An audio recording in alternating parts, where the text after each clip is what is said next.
Good afternoon, I'm Andrea Salve and this is Newsfeed Weekend.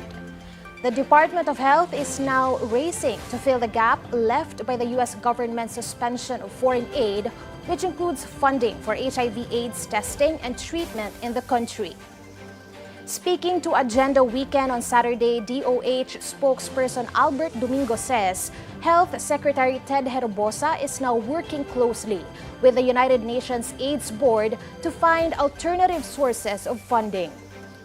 Yan ang dahilan kung bakit biyahe ng biyahe sa Secretary Ted. Dahil sa biyahe niya, kasama na siya ngayon sa UN-AIDS Board, yung United Nations agency na in charge sa HIV-AIDS, kung saan napag-uusapan at the highest level. Paano ba itong mga shifts in healthcare financing? Saan tayo kukuha ng pera? Aba, nandun ang Pilipinas. He adds that while the country's current supply is still enough to cover and support persons living with HIV, it is still better to resolve the health concerns now.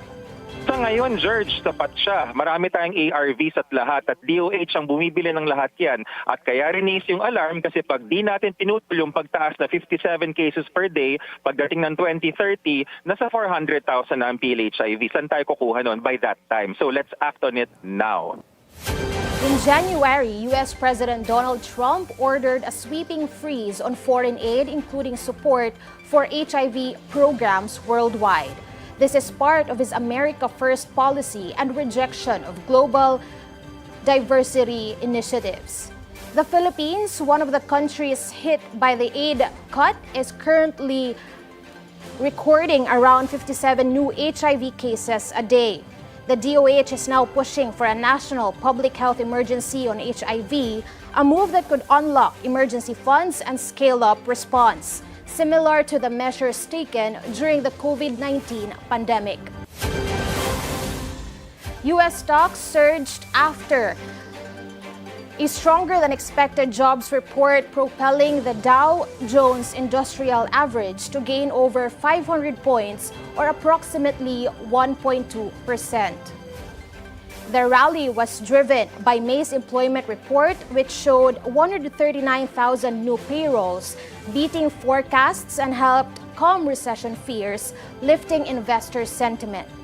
Federal Reserve futures now suggest the Fed is likely to hold interest rates steady throughout the summer.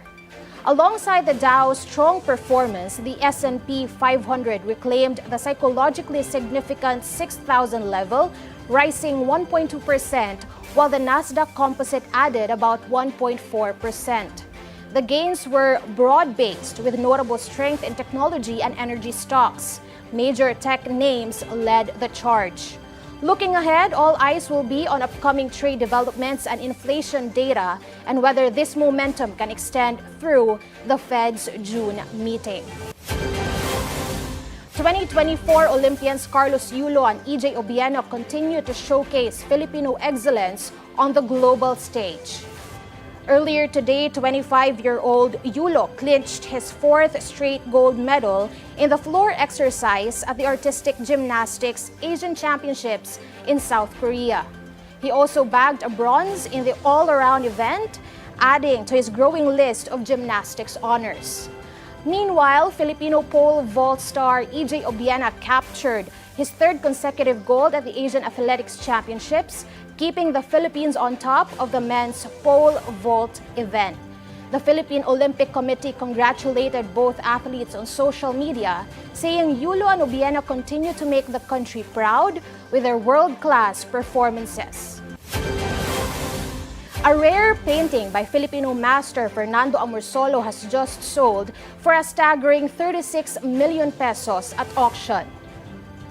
The 1942 masterpiece, The Burning of Manila, went under the hammer at Leon Gallery's mid-year auction on Saturday, fetching twice its estimated value and setting a new record for an Amorsolo wartime work.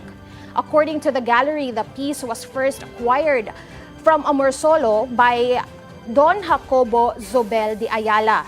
It has been on loan to the National Museum of the Philippines until now. And those are the news at this hour. I'm Andrea Salve. Stay tuned to Billionaire News Channel on Free TV Channel 31, Channel 24 on Cignal, Channel 74 on Converge, and on our website, bnc.ph. Agenda Weekend comes your way. Thanks for watching.